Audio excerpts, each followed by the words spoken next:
Good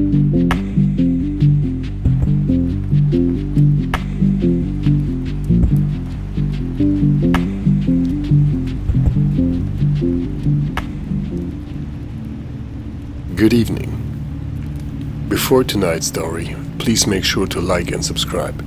It'll help us to make more of these videos. Now, here's the story of The Haunting of OK Computer. St. Catherine's Court sat like a fortress on the rolling hills of Bath, England, its ancient stone walls weathered by centuries of secrets. The manor, a sprawling Elizabethan mansion, had a reputation for its spectral past. Whispers of ghosts, mysterious footsteps in empty corridors, and objects that moved on their own accord. Despite its unsettling history, Radiohead decided it was the perfect place to record their third studio album, OK Computer.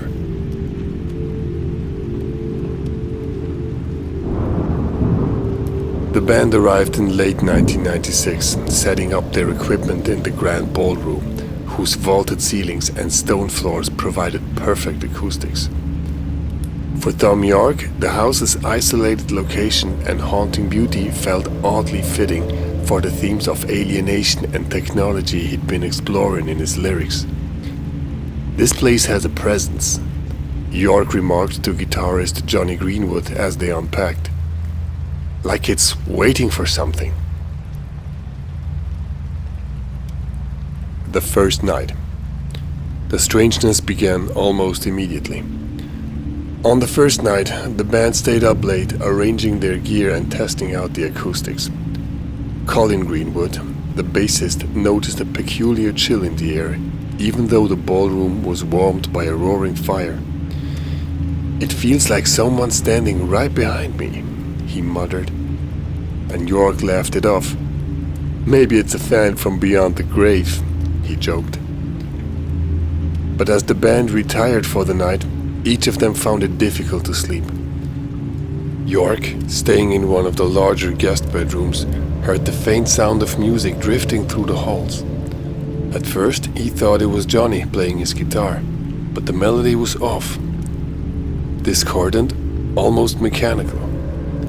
He opened his door to investigate, but the sound stopped as soon as he stepped into the hallway.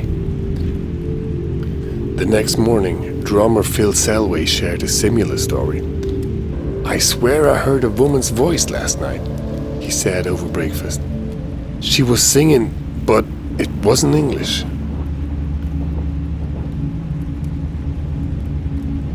The ballroom incident.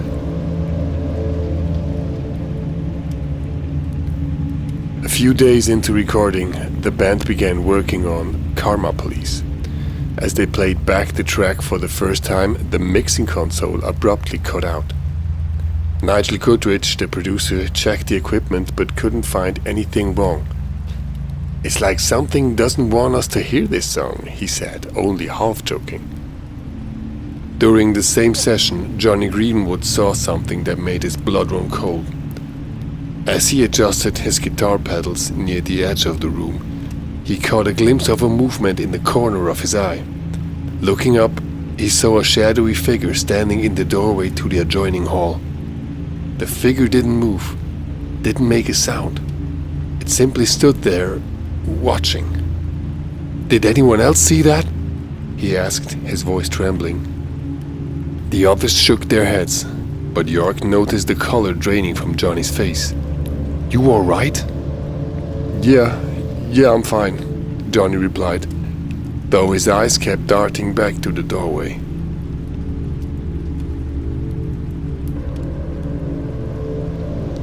The locked room. The most unsettling event occurred a week into their stay. Yorke had taken to wandering the house during breaks, drawn to its labyrinthine hallways and forgotten rooms. One afternoon, he stumbled upon a small, locked door at the end of a narrow corridor. The door was unremarkable, but Yorke felt an inexplicable pull toward it. "Did you know there's a locked room upstairs?" he asked Goodrich later. "Locked?" Goodrich raised an eyebrow. This place is so old, half the doors probably don't even have keys. Curiosity got the better of them, and they decided to investigate. Using a paperclip, Goodrich managed to pick the lock. The door creaked open to reveal a dusty, windowless room filled with broken furniture and old paintings stacked against the walls. York picked up one of the paintings.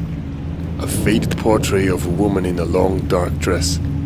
Her eyes seemed to follow him, and the longer he looked at it, the more he felt a rising sense of unease.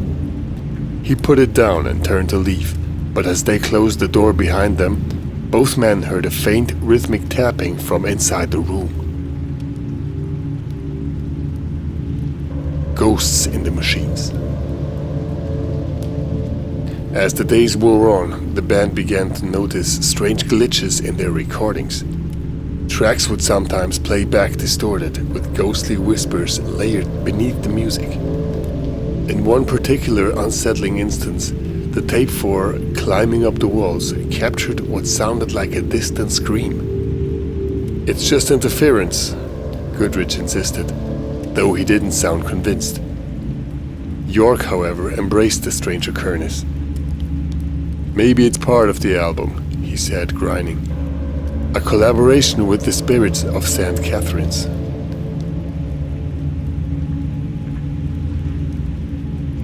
The final night.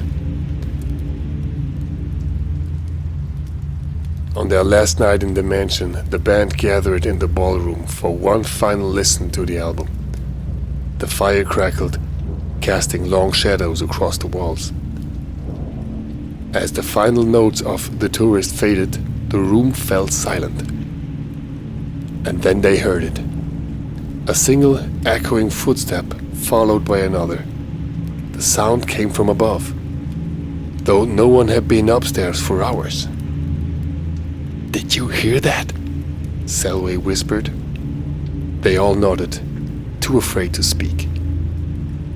The footsteps grew louder, descending the staircase until they stopped just outside the ballroom doors. For what felt like an eternity, no one moved.